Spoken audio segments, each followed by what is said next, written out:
संस्थापकाय च धर्मस्य सर्वधर्मस्वरूपिणे अवतारवरिष्ठाय रामकृष्णाय ते नमः।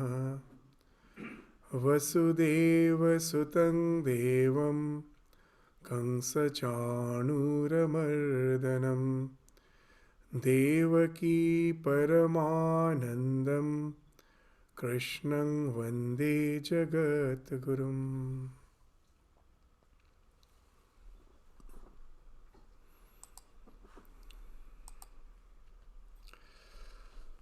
So before we continue our studies on the Shrimad Bhagavad Gita, we will just highlight on the slokas which we're dealing with the yoga. It will be just a highlight. We won't even revise, so that we can connect with the succeeding slokas which we are going to take up today. So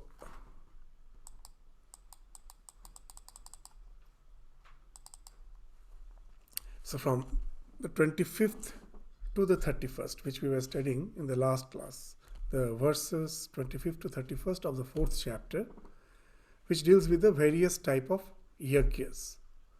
And now in the 32nd verse, we will find that what is speaking, that how all these various types of yagyas can help us to liberate from the worldly bondage, means material bondage. It's not exactly spiritual, though it prepares us for the spiritual journey, but it's in the pure sense, not spiritual. Just as we saw that the brahmachari, he is supposed to control his senses, so that he has the idea that it is not that I am renouncing everything. All the so-called pleasures of life is waiting for me in future. So for the time being, I delay my gratifications so that I can just be gaining the long-term gains by renouncing the short-term gains. The little pleasures of life I renounce, for something bigger goal is waiting for me. So with that, as a student, your yagya was to renounce the so-called trivial pleasures for some higher goal. Now, as a householder, as you have already practiced the delaying of gratification, now your life has become a bit integrated. So now, of course, as a householder, we all have to pursue the sunset pleasures of life. They have to pursue for wealth, because it is the householder who is the nodal point of the entire society. It is the one who is the earning member. He is supporting the children. He is supporting even the elders in any society. You will find the elders who are vulnerable. In the tax which you are giving to the government, it's again coming back in the form of all the various social services for the disabled, for the elderly who are vulnerable. So it is the earning members who are sustaining the entire society.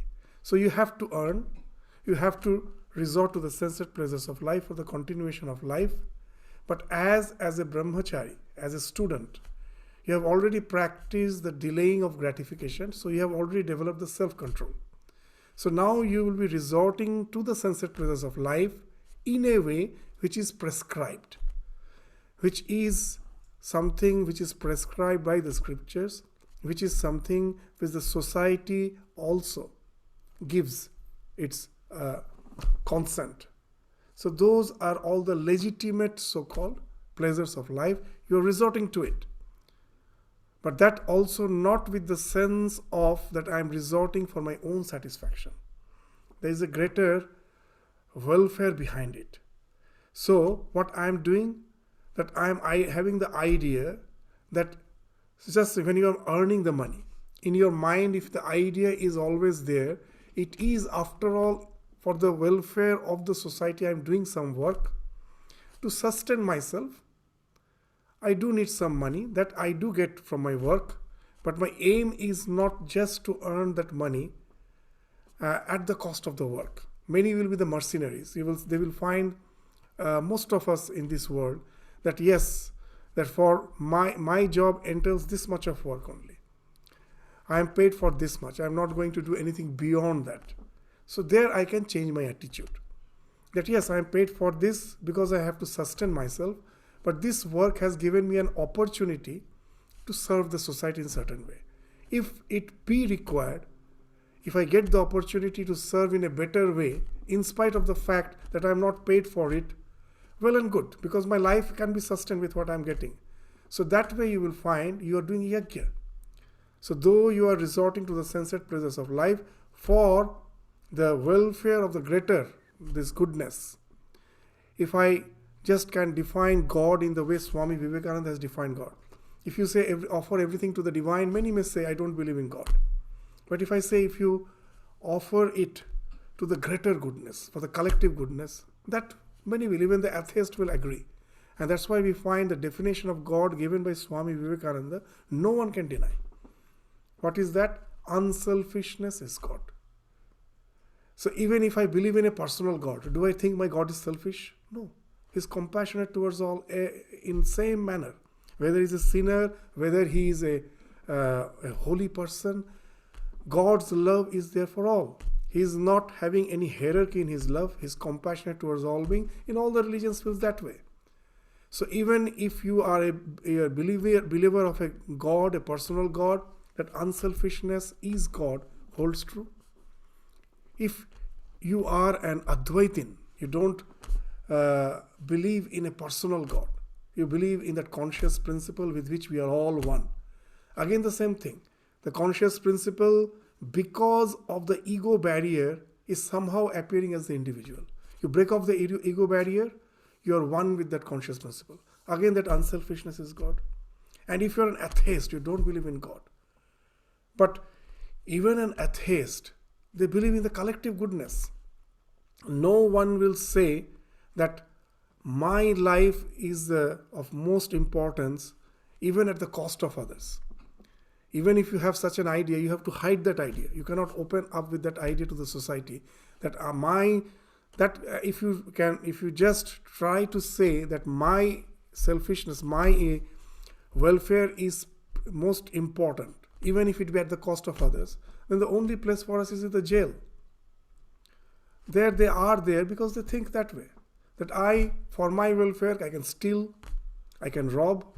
In no way I am bothered about others' what is the welfare. My welfare is the prime. That my sensate pleasures, that is the prime. So I go for all sorts of wrongdoings. There's only place is the jail. You cannot live in the society. So for them also you will find unselfishness is God is the ultimate thing.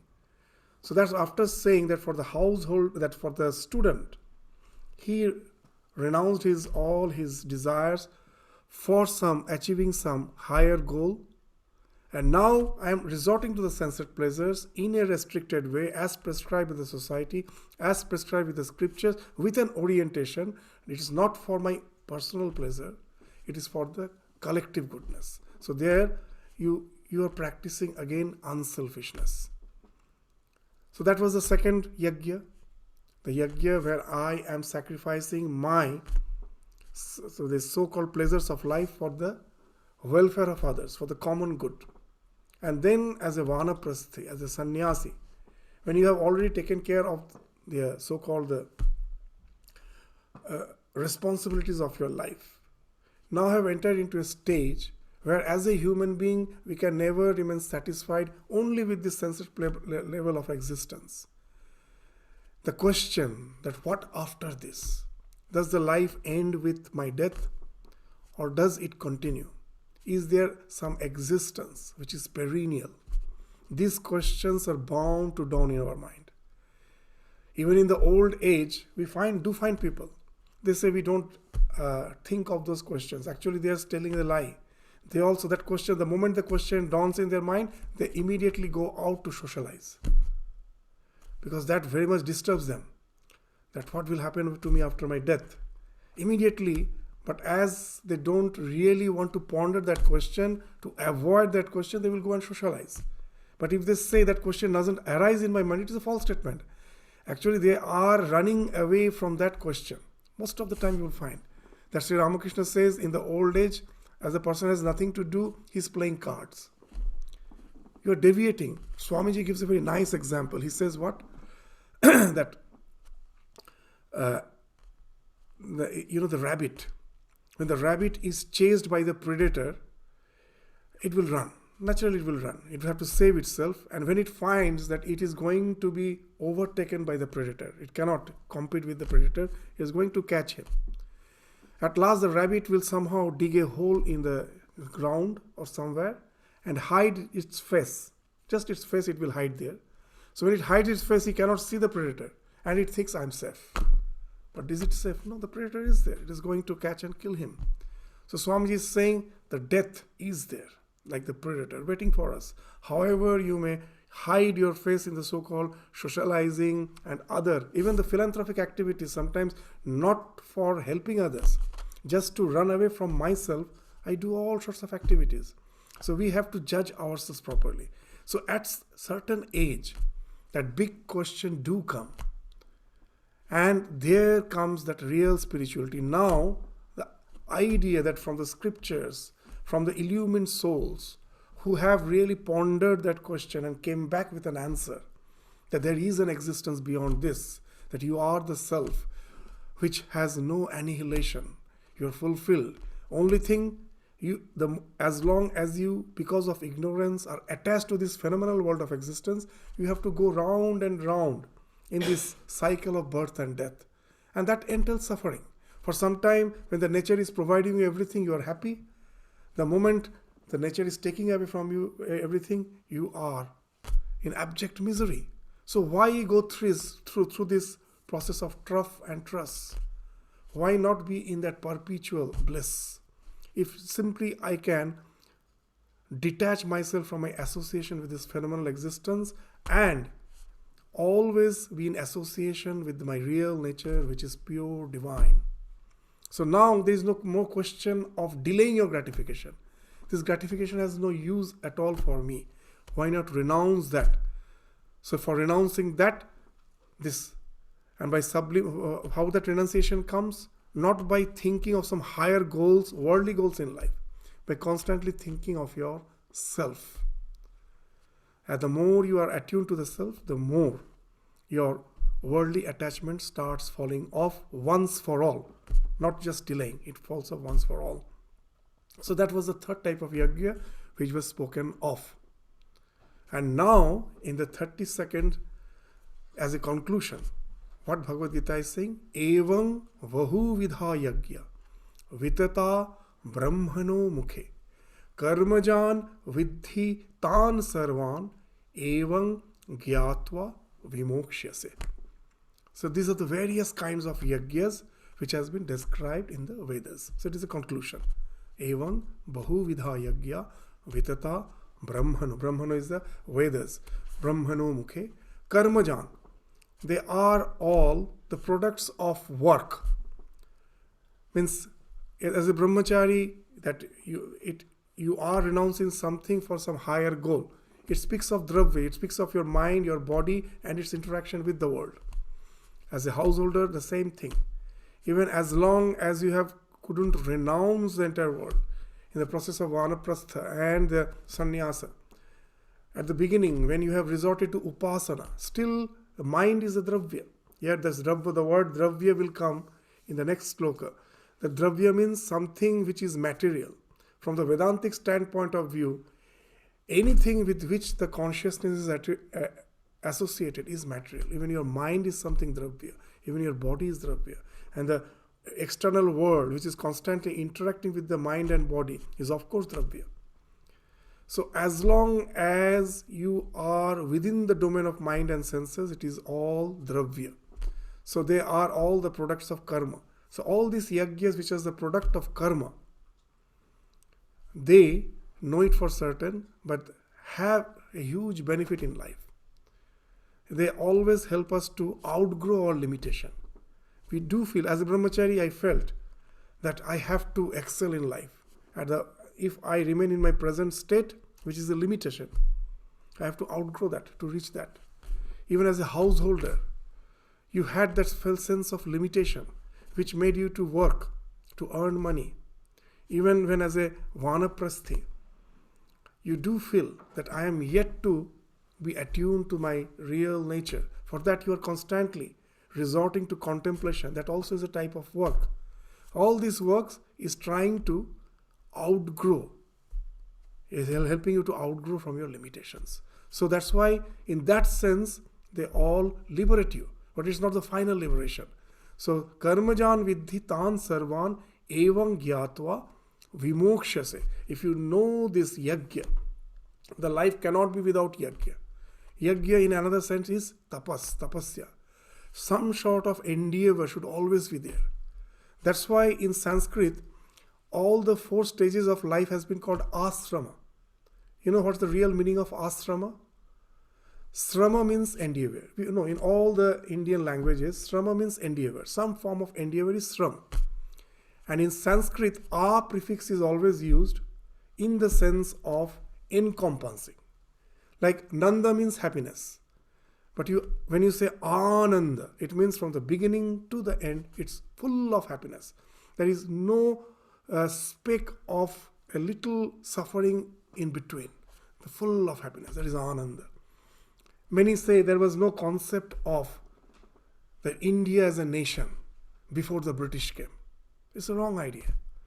Sanskrit literature, in many places you will find the word Samudra Himachal. In Kalidas literature, Samudra Himachal. Whenever they're speaking of a land from the ocean to the Himalayas. Samudra, encompassment again. So this is a land, one land. Samudra Himachala. So whenever you are using the word it is used in the sense of encompassment. Now srama, before that when you are using means a stage of life from the very beginning to the end, you have to endeavor. There should be some srama. There is no leisure. But that nature of srama is changing. As a brahmachari, the srama was something different. As a householder, your srama was some different. And nowadays we have the idea of retirement. But in Vedic society, even vanaprastha is a asrama. Sannyasa is also asrama. That endeavor is that your sadhana, something to struggle, to go beyond the limitation is always there. Even vanaprastha is an asrama. There's even sannyasa is an asrama. So there is no sense of retirement. Throughout your life you have to endeavor. Your nature of endeavor will change. But you have to endeavor to really go beyond the limitations. And that's the idea of vimokshase in this 32nd sloka. So the 33rd, what they are saying. So now we will see from 25th to the 31st, various type of yajnas were spoken of. But before that, in the 24th, we studied that Brahma Pranam Brahmahavi. It spoke of Brahma Yajna. After speaking of Brahma Yajna, they spoke of these various yajnas. Now here they are saying, that's very interesting, that after all, the aim is to get established in that Brahma Yajna, where you see the divine and divine alone in the entire existence. That's the goal of life. Whatever stage of life I may be, my ultimate goal is to see the divine in the entire creation, is to see that, so that all the suffering stops. I go beyond all the suffering. I get liberated. So in the 24th verse, we studied that. So now in the 33rd verse, they will say that all the material yajnas which we have spoken of, from 25th to 31st, the yajna, the Brahma yajna which was spoken of in the 24th verse is much better, is better. So our aim of life, in whatever stage I may be, is to pursue for that, so that I get established in that. That will be spoken of in the 33rd verse of this 4th chapter. What it is saying? Sreyan dravyamayat yagyat jnana yajna parantapa. Dravyamayat. So as we were mentioning, even your mind is dravya, even your senses are dravya. What to speak of all the external things with which the mind and senses are related. So these all your dealings with your mind and senses and the external objects is all dravya. So all the yajnas which were spoken of from the 25th to the 31st are dravya yajna. So something, and the yajna which was spoken of before that, the 24th, that is better, Sreyan. So, O Parantapa, O subduer of enemies, O Arjuna, Srayan, Dravyamayat Yagyat. From this Dravyamaya Yagya, what is better? The Jnana Yagya, the Brahma Yagya, which was spoken of in the 24th verse. Sarva Karma Akhilang Partha Jnane Parisamapyate. Why? That whatever may be the endeavor of life, ultimately we all want to get established in that jnana, that knowledge. So here many will be just saying that after all, for a spiritual life we have to segregate,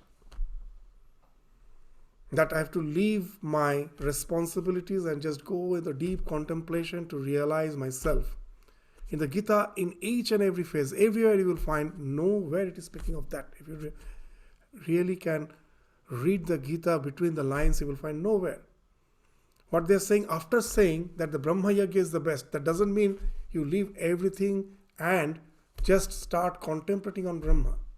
All these various Yagyas, they are something which are subordinate to the Brahma Yagya, but they are the preparations. Through them, by attaining Chitta Shuddhi, you can go to that state where you can realize that the entire existence is nothing but Brahman and Brahman alone.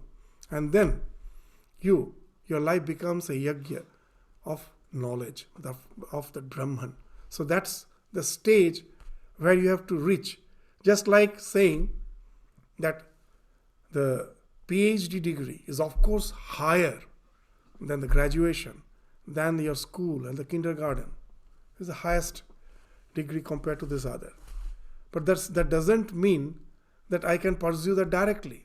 These are all the preparation stages. The kindergarten, the school, your college, your master's degree, everything was the stages through which you have gone at last to that higher stage. So after saying that that is the highest, Brahma Yagya, the next line is saying, Sarva Karma Akhilang Partha Jnane Parisamapya. That doesn't mean that you can just jump to that Brahma Yagya directly. These are the various stages through which you at last reach the state of Jnana. Sarva Karma, all these karmas. Akhilam, whatever you are doing in this entire existence, Akhilam is in this world. Whatever you are doing, whatever actions you are doing, in whatever stage of life you are, keep that spiritual goal always in your mind. That at last, these are all the preparations which is taking me through the process of Chitta Shuddhi. If I always keep in mind that after all, I am just an instrument. As a brahmachari, as a grihastha, as a vanaprastha, whatever the stage of life, the ego within me makes me feel I am the doer. But actually you will find it is not you are the doer. The inner feeling within you, I have to excel. From where it is coming? From the self, ultimately. The self which is beyond all limitation is constantly making you feel I have to outgrow the limitations. The only mistake is I am trying to do what? With the help of something which are limited, the mind and the senses. Means what has happened? That example which we give, that you are suppose standing in front of a mountain and you shout your name. And then your name echoes back. And you feel someone is calling you from the mountains, isn't it? It's actually you who are calling, it is echoing back. So that has happened with us. The self within us is constantly saying you're eternal. There is no limitation in you. And you're eternal. And that is echoed from the body and mind. And I feel the body and mind is saying, I am eternal. Nothing, there is no limitation. And now I constantly endeavor to realize that eternity through the body and mind, because it is saying, and I find the body dies. No, it has to live long. It has a lot of dissatisfaction. I have to give it a lot of pleasures so that it is always happy. A time comes when I realize that I have been mistaken. I am taking the echo to be the real. Actually, it is I who am really eternal, who is really always fulfilled, is saying, I am eternal, I am fulfilled. Hearing the echo, I was confused. I thought that to be the reality. And when that mistake, when that wrong notion falls off, that is jnana. Here the jnana is spoken of as that. That wrong notion has fallen off. That after all, I can never realize the eternity of the body and mind because it's only the echo. That is, the body-mind is a flow. It can never be eternal. This world is a flow. It is constantly changing. It cannot be eternal. But hearing the echo, I was confused. And I was trying to find the eternity in a thing in which you can never realize. So then the renunciation comes. Then that real knowledge dawns in. So that's the thing. Through all these actions, from the bacteria, from the microbe to the human being, in the entire process of evolution, this is all the actions which are going on, at last to end up in that knowledge, that you are the Brahman and Brahman alone. All this endeavor which is going on through the ignorance, has to end up in that knowledge. Just we give that example again and again. A small bacteria, what it is doing. You look through a microscope, what it is doing. If you give some nutrient, it is moving towards it. If you give some toxin, it is running away from it. These two things will explain the entire life. That even behind the bacteria, the conscious principle is there. The conscious principle now is getting reflected from the bacterial body. And the bacterial body feels, I am eternal. I am always fulfilled. But it finds it's not. A little change of the parameters of the climate, of the environment, is going to annihilate him. So it's always trying. Nutrient, oh, that will sustain me. Let me go towards it. Some toxin, oh, that is going to kill me. Let me go away from it. Why? That micro body thinks I am eternal. That eternity, something is spoken of by the self. It is echoing through the microbial body, and the microbial body is now confused. It thinks I have to experience the eternity which is being constantly echoed from within through this body. It can never happen. And that's how the biological evolution started. It started because of that ignorance. Entire biological evolution in Vedanta is not disagreeing. They say, yes, it starts from that ignorance. Now what happens? The cell starts conglomerating to fight with the nature. That, okay, I alone cannot fight with the nature efficiently. Let us all conglomerate, form a group of cells. Let us cooperate. You take care of digestion. I take care of respiration. I take care of circulation. That's what your heart, your brain, they are all specialized. They're all doing various functions. How? That bacteria, in its constant struggle against the nature, at last evolved as a human being. But beyond that, that ignorance was there. That I am eternal, but somehow I cannot realize that within this body-mind. As a human being, the apex of evolution, where we are the one who can look back and see that what has happened and realize that I am already eternal. I was somehow confused with that echo. I was confused with that echo and took that echo to be real, and that has resulted in all this. I realize, now I understand this is a futile attempt. I can never realize eternity through something which is a flow. I'm already that. Why this endeavor? So I step back, and this speaks of renunciation. This speaks of jnana. This renunciation, this knowledge, at last, again, will entail your freedom. You're already free. You realize it again. You were forgetful about it. You somehow, ignorance came and covered that knowledge. You again become free. And that's the idea. Sarva karma khilang partha jnane parisamapyate. Through the process of chitta shuddhi, as through all these experiences of life, at last you gain that knowledge. And that results in your mukti, in your liberation. So sarva karma akhilam partha jnane parisamapyate. It ends in that knowledge. The moment that knowledge dawns in, the renunciation becomes spontaneous. You don't have to force yourself for renunciation. It becomes spontaneous. You know what all this is for. I am already eternal. As that example they give, that a deer, the smell of the musk is coming from its own navel, and it gets mad for that with that smell. It thinks that the smell is coming from somewhere else, and it starts running in search of that source of the smell, and it gets so exhausted, sometimes it dies, without knowing that the source of the smell is in its own navel. It dies, and that's what our life is. The source of happiness, the source of fulfillment, the source of eternity is within us, but we are chasing after that, thinking it is somewhere else, it is somewhere else. The moment we realize that realization is the jnana, which has been spoken of here, all the actions now cease to be. So that's sarva karma khilang partha jnane parisamapyate. So now the process of acquiring this knowledge of the self, but how to acquire that knowledge.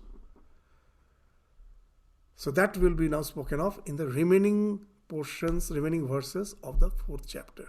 From the 34th to the 42nd. There are 42 verses in this 4th chapter. So this remaining will be speaking the process by which I can get established in that jnana. That's why this chapter is called Jnana Yoga. So till now what we were studying, they will conclude with the process by which we are going to attain that jnana. And we will find it is not something separate from what has been told. It is just a change of orientation. The same life goes on, but changing your orientation, you get established ultimately in that truth. So that will be spoken of from the 34th to the last verse, the 42nd verse of this chapter. So now let's enter into the 34th verse of the 4th chapter of Bhagavad Gita. That how to acquire that knowledge, that the entire existence is nothing but the self and self alone.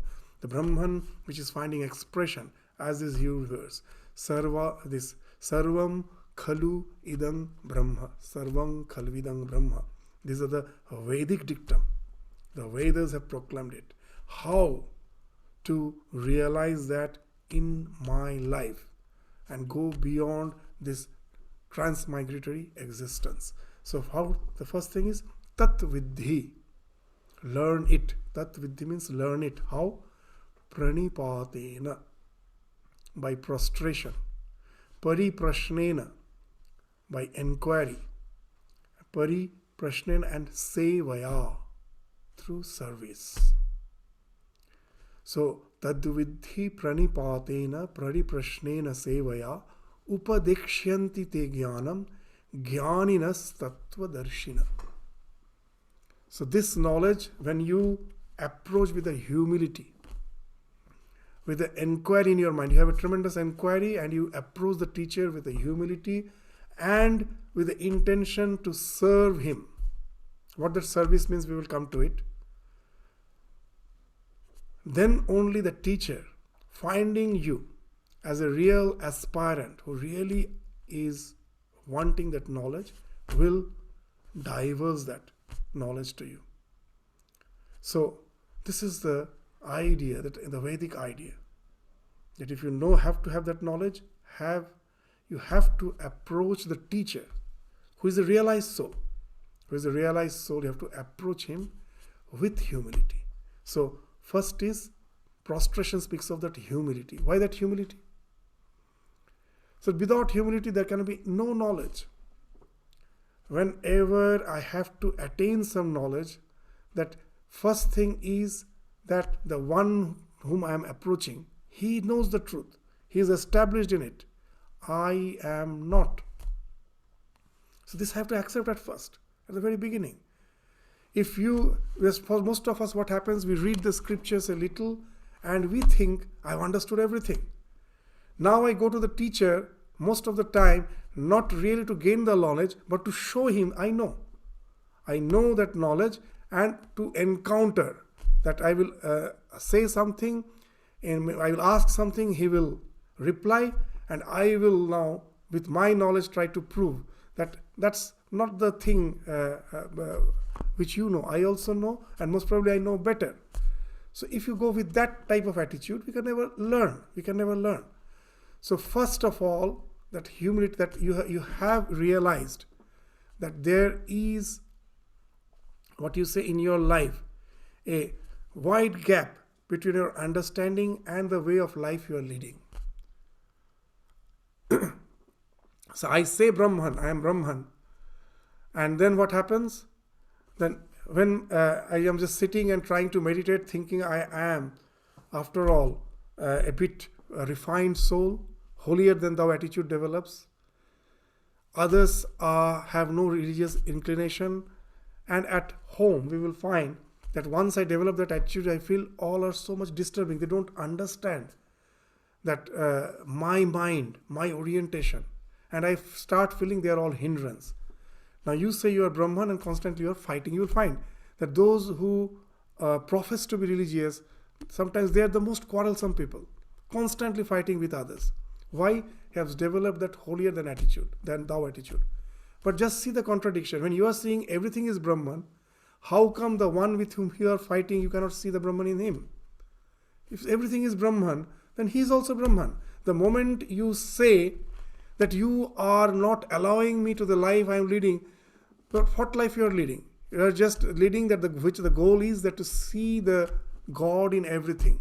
As in Bhagavatam, very nicely it has been spoken of. That when while taking food by accident, your tongue gets bitten by your teeth, whom do you blame? It's the same. The same person. It is you only who have bitten your tongue with your teeth. Whom to blame? So when you know there is only one existence, there is no question of confrontation, fight.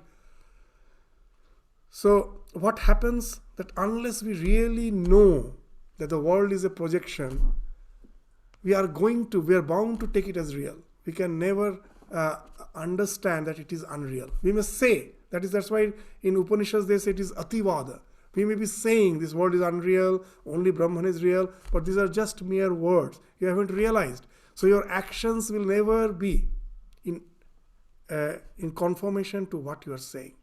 That is, as Sri Ramakrishna used to say in Kali Yuga, that speaking the truth is the biggest tapasya. Why? That we are professing so much of things, but our life never reflects what we are saying. So even we read now in the olden days, reading scriptures was not easy. There was no printing press, there was no media, there was in just now internet, you search, you get everything. Bhagavad Gita, Bhagavatam, everything is there. Just at the tip of your, just a click of your, just with the keyboard, you go and click, you search, you get it. In the olden days, the teacher will find out whether you are really having that eligibility to study that scripture. Then he will start divulging it to you. Otherwise, so it was not available. It was not available at all. And now we may say that this is a better type of, this world with all the, in a way it's of course good. But sometimes what is happening with all this knowledge which we have in our hand, we are full of information. We are speaking it out, but we don't realize. The Guru was required to remove this gap between your understanding and what you are saying. Mon, mukh, eki hocche kali yuger tapasya. In this age, it's big tapasya because we find all the information is with us and we just go on speaking what we haven't realized in life. So here, that humility speaks of that. I realize, I have read the scriptures, I understand, intellectually understand, but my life doesn't reflect. And I see a person who is an integrated person. His words matches what he says. He doesn't have a single false step. He's like an adept dancer. When we start learning to dance, what we do? That we have to be very, very attentive. That my step shouldn't fall out of the rhythm. A little carelessness, I will find I am out of the rhythm. But the one who is an adept dancer, he or she is teaching the student. The music is being played, he or she is teaching the student, and her steps are falling unconsciously, and he will find marvelous. Not a single step falls out of the rhythm. That she is not fully conscious about it, but she has become an adept on it. That's what Sri Ramakrishna has given an example. An adept dancer's step is never a false step. It's always in rhythm. So you realize this fact of life. That the teacher, whom I think as the teacher, I see that he's leading the life, what he speaks, his life is a total internalization of the values. And then that humility comes. That my knowledge, yes, I know, as Sri Ramakrishna used to say, that this in the vulture flies high up in the sky, but its focus is on the carrion, some rotten flesh in the ground. With all our knowledge, that's our condition. We are flying very high, but our intentions are very selfish, very carnal, very down to the earth. So the education is the internalization of the earth. If it has not transformed your life, your mind and your speech are not conforming, that's no education at all. Seeing the life of Sri Ramakrishna, Swami Vivekananda learned that what's real education.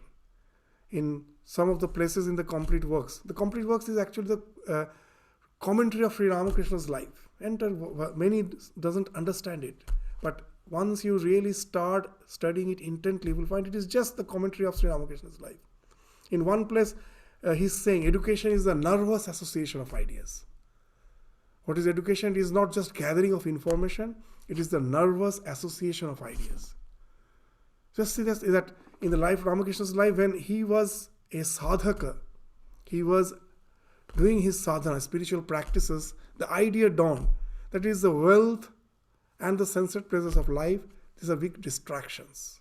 That doesn't allow me to be aligned to the spiritual dimension of my reality. So I renounce them.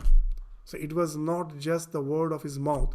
So whatever salary he used to get, he will just mix it up with a mound of clay and throw it in the Ganges by saying that this currency is just as good as this a lump of soil.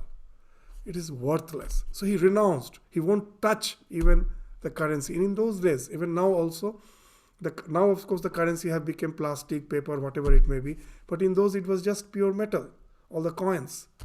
So coins means metal, that means currency. So I renounce that. So Ramakrishna literally renounced all metals. He won't touch metals at all.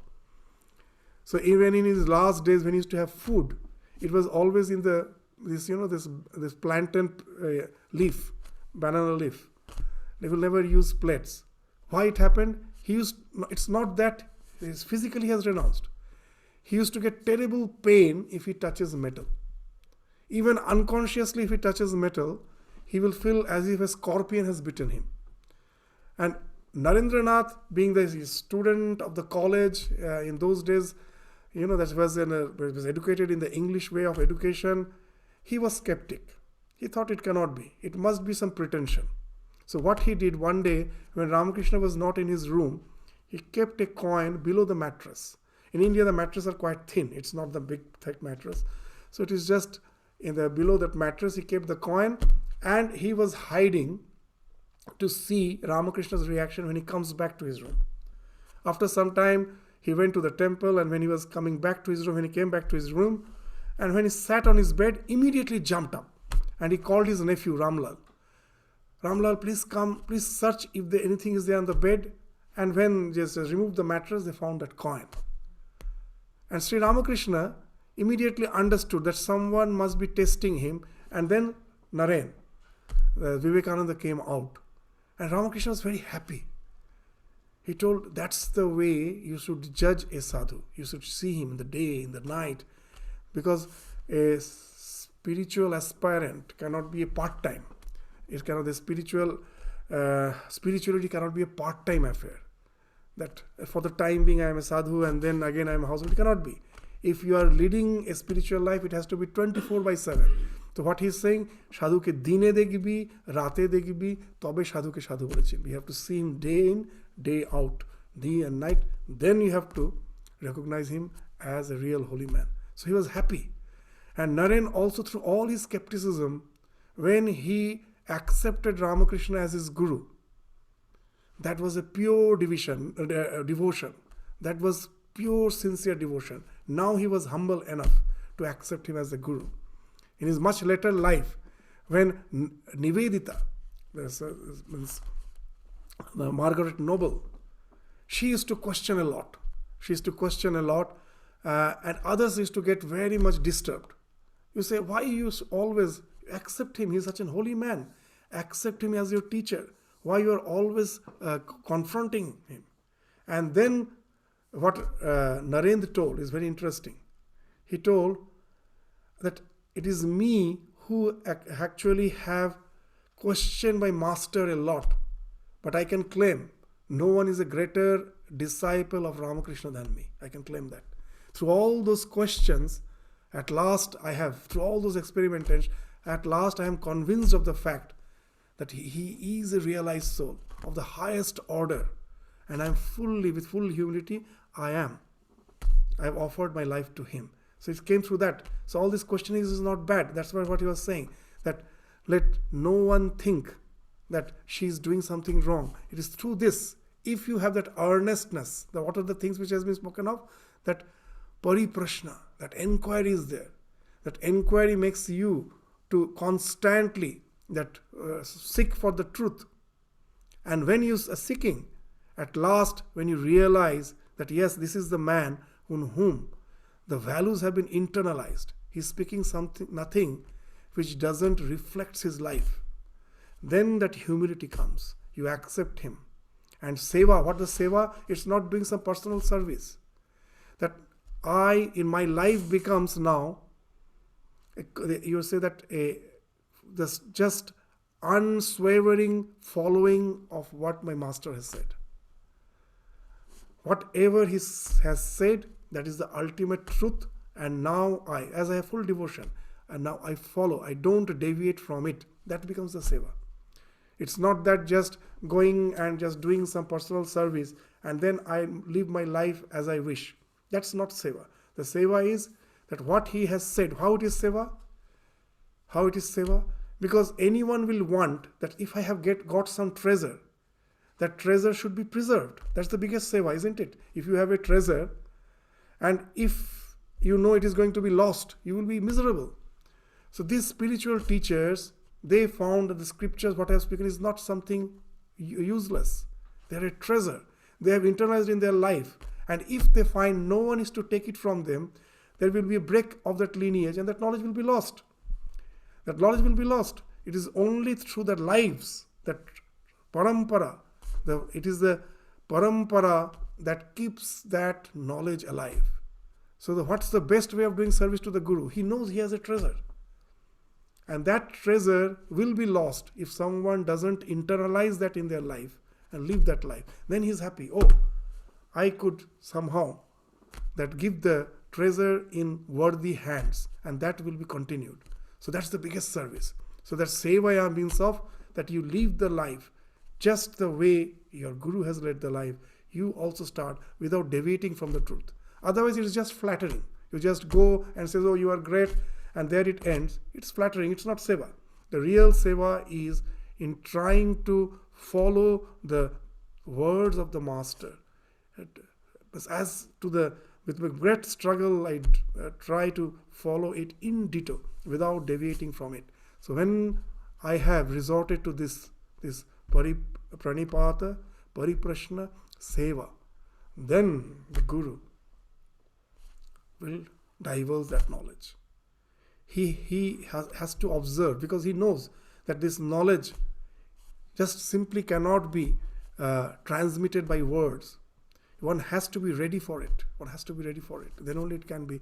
That's why we find Sri Ramakrishna becoming Kalpataru at only in the last phase, just few months before he passed away. In the August 16th of 1886, he passed away, the 1st January of that year. So throughout his life, disciples were coming. He had to wait to find that the disciples are now open enough to accept what he has to give. Bhagavan, even here in Bhagavad Gita, only in the last chapter, Bhagavan will say at last, Sarva dharman parityajya mamekam sharanam braja. It's not easy. Why he is saying it in the last chapter? First he is going through all these instructions that you try through all those things. That will at last help you to open up. And then only I can deliver. So that's the idea of pranipata, pariprashna, seva. And when you are really open for it, the Guru comes. When the flower has bloomed, the bees are bound to come. The bees don't need GPS. Do they need GPS? Where is the flower? Let me find out. They will come. The plan of the universe is such. You go to the Penguin Islands, you will see the wonderful GPS in the nature. There's so many penguins. They're going every day morning to the ocean, coming back. The small ones are waiting. It's a huge area. The small ones, each and everyone have their own nest. And the mother finds out the children. They never get lost. They come it's a wonderful sight to see that how that if you seek, you get. If you see, we think that without this GPS, without this map, how can we find? But if you're a real seeker, the nature has divided in such a way that anything you seek, you're bound to get. The entire nature will conspire to make your desire successful. It is the plan of the nature. But you have to really seek. That intense seeking. What is the seeking? Sometimes someone came to Ramakrishna and told, oh, I seek God, but there's no change in my life, no transformation. Then he told that interesting story. That a disciple came and told his guru that I seek God, but I don't see him. And the guru asked, do you really seek God? Well, yes. The guru just took him for a deep in the pond, nearby pond. And when the guru and the disciple both just dipped inside the water, the guru pressed the head forcefully inside the water of the disciple. He pressed him and was not allowing to get up. He was gasping for breath. At last, when he felt he's going to suffocate and die, and then the guru released him. He came out, took a deep breath, and the guru asked, how were you feeling? Well, I was gasping for breath. Why you did that? Well, do you feel for God that way? That's the way what I was speaking. Then you feel that you are going to die. You are in the forest of this life. You are as if burning in the fire. The way one who has burning in the fire, the way he just wants to rush in the water. It's a fact. One was relating to me that, he was a trade person who was working in a multi-story building, and in the main switch box there was some short circuit, and there was some spark from which he caught fire with all his dress and everything. And he says, I was on the 4th story, and there was just a glass pane. I was in fire, and I could see just below there is a swimming pool. Well, I never gave a single thought. I immediately just broke the glass pane and jumped on that swimming pool. Just see, from the 4th layer. And somehow he was saved. He was saved. Then I realized that when you are in fire, the way you want water then. Just you forget everything. You will be jumping. That's the intensity. That time no thought comes that will I survive? That I'm from such a height, if I fall, nothing. System, I simply jumped. So that the way you are in this, so that's the intense sense of necessity. That the world, I am in the fire of this world. I have to be saved. When that intense is your yearning, that intense, know it for certain that entire nature will conspire to make your necessity a realization. So that's why it's not a question of exclusiveness. That Guru is there to just grant his blessing to few, not to others. Nothing like that. He really sees that whether we are open to it, whether we can receive it, when the moment we receive it, then that's the second line, Upadekshanti te jnanam. Such Guru is going to give the Upadesha, that knowledge, that one who is really ready. And who is that Guru? He is not the one who just knows the scripture intellectually. He is Tattvadarshi. He has realized the truth in his life. Tattvadarshina. Jnaninas Tattvadarshina. He has seen, he has realized the truth in his life. He has become a living embodiment of the scriptures. Then only, seeing you ready for it, then only he will divulge that knowledge. So that's the first criteria which has been spoken of. So we will take up the remaining slokas from the 35th to the 42nd, which speaks of this process by which we can acquire that knowledge, the tremendous humility we require, the tremendous yearning, the tremendous what's the resolution to follow the dictums which has been spoken of by the Guru. These are the very first qualifications which has been spoken of in the 34th. And it will speak of few more qualifications. Not only that jnana, what it is going to do in your life, what transformation is being in your life, that also will be spoken of. We will take them up again in the next class. So with this, we stop our discussion today. Thank you all. Namaskars.